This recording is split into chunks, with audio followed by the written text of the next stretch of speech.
So what's it going to be today? I don't know. I had my walk with the dog this morning. Kind of feeling lazy. Didn't get too much sleep last night.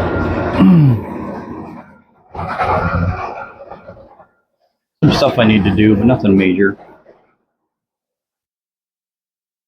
Got the battery recharging on the slow charger because I was a dumbass and left the door cracked open and killed the battery. That's still charging up.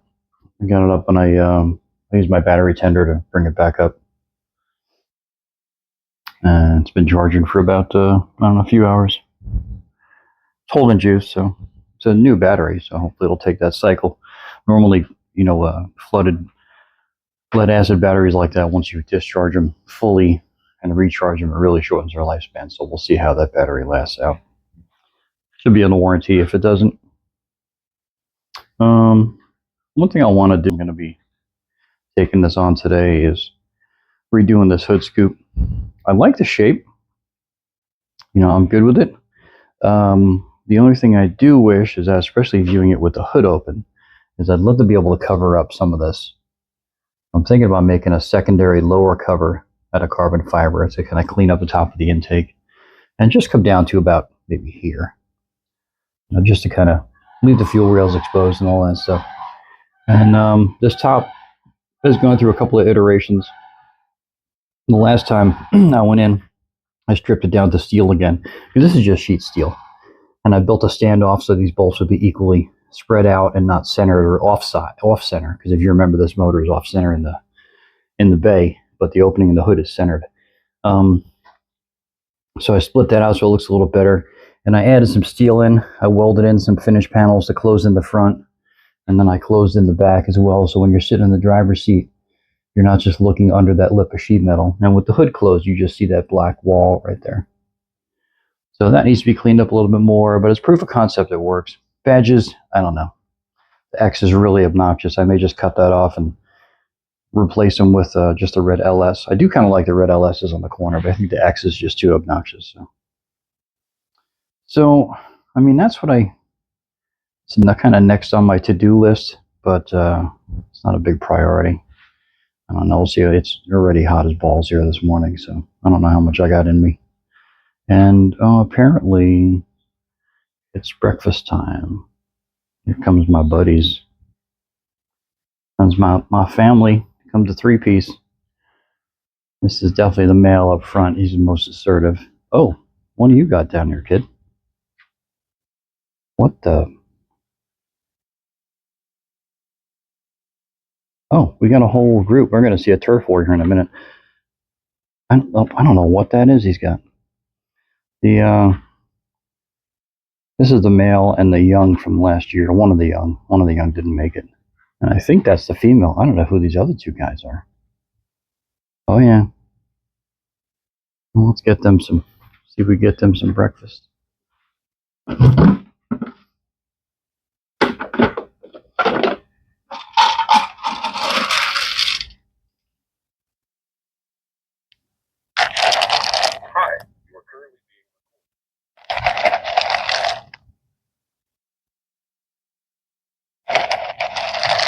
So I just realized the mic is right next to my little bucket of deer corn here.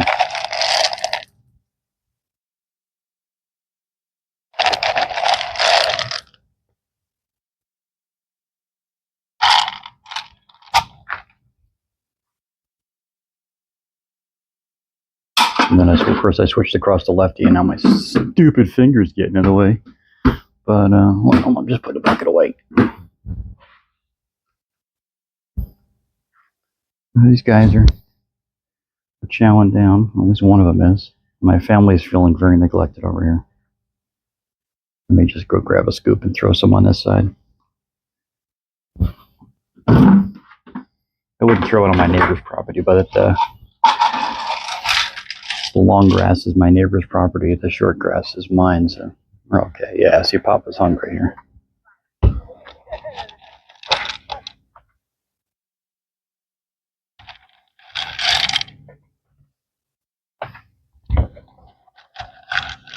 We feed everybody here. I don't care. Old group, new group.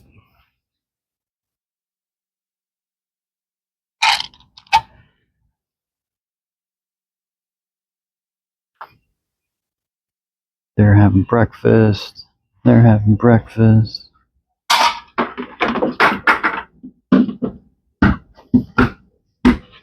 Go ahead, yell at me in the comments, telling me I shouldn't feed them. I know. You know what? These guys were coming up to the door long before I got corn and started feeding them. Somebody's feeding them. And they ain't starving. I'm not going to spoil them so that they can't feed out in the wild. I probably happen to catch them, I don't know, once a week. They're doing just fine.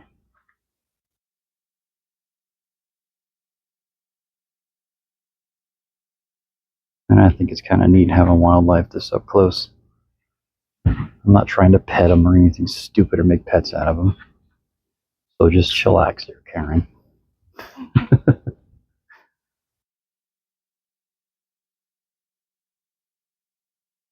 Ah, God, I'm just cooking, standing here in the sun. That's a shit part of this garage, too, as it faces east, so the sun's coming up right across from my garage door. So the sun comes in and just bakes it up. And if I leave the, you see how far the sun hits this early in the morning. And it's about, I don't know, 7:30, 7:45. I can close the garage door, and that helps a little bit, but then it just makes it super stagnant in here. Turn the fan on, and it just moves the hot, humid air around.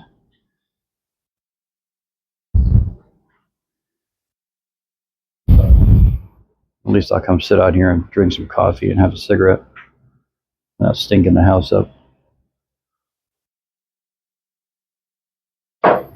Decide what to do with this thing. I did just put in a heater valve finally. That's why I had the door jacked open. I was working I had to do the glove box out, and I was working the dashboard, so I was in and out of the passenger side. I didn't notice that I didn't close the door all the way when I walked away for the night, or for the day, and left the door cracked open and the dome light on, killed the battery like a dumbass. But you can see heater hoses. I put in a vacuum operated heater valve. You can get these off Amazon for like 20 bucks. It's a standard GM part. It's got a 5/8 and a 3/4, and it's a bypass. It's not just a heater shutoff. These originally had a heater shutoff plumbed in, so it would simply block one of the incoming heater hoses to the heater core when you were running air conditioning, so that you didn't warm the heater core up at all. The problem is LS systems need to run. You need to have flow through that heater core. So either you have the water going through the core, or you have a bypass. Let me flip the camera around. Or you have a bypass that recirculates the water, so it never makes it to the core, but it just loops through the bypass valve and then comes back to the water pump, or dumps into the thermostat housing. So I couldn't just block off the heater core, or use the factory bypass that came on the 82 Corvette. So I put in this late bypass. I may still strap it up. Right now it's kind of in limbo on the heater lines, the heater core, the heater hoses. We'll see if over time it settles down and vibrates on the fender well or something. I may have to strap it up, come up with a mount to support it so it's not flying around down there. It's pretty stiff, but over time the temperature, we'll see if it settles and starts buzzing on the frame rail or the fender well liner or something like that.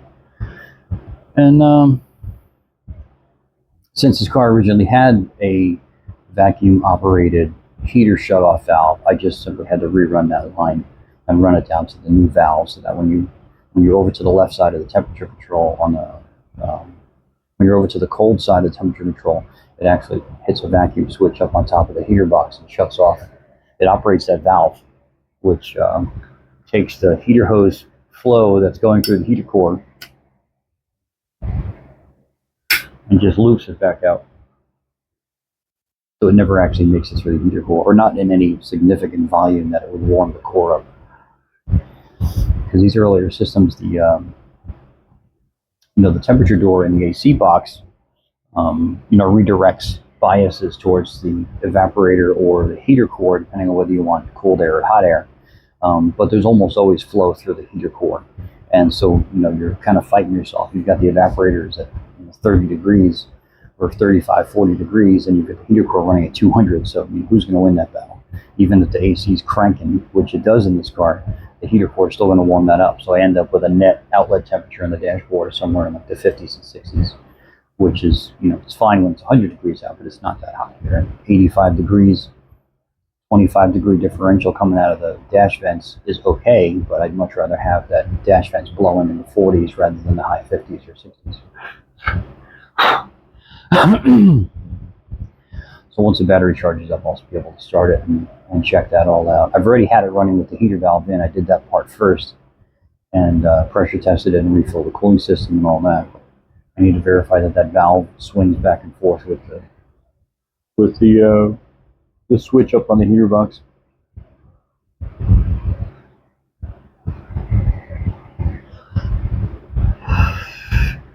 Wasn't really intended to make like a great super video this morning. I just kind of spontaneously grabbed my mic and headed out here to dick around a little bit. So I didn't bother grabbing the tripod and all that sort. We're handheld gonzo camera show right now. That's about it. If I decide that I have it in me to pull the hood scoop off and start redoing that, then I'll pull the camera bot up. But I think I'm gonna say goodbye for now, and we'll see if I feel motivated to get anything done. Oh, look, blocking the camera again. Good job, Dick.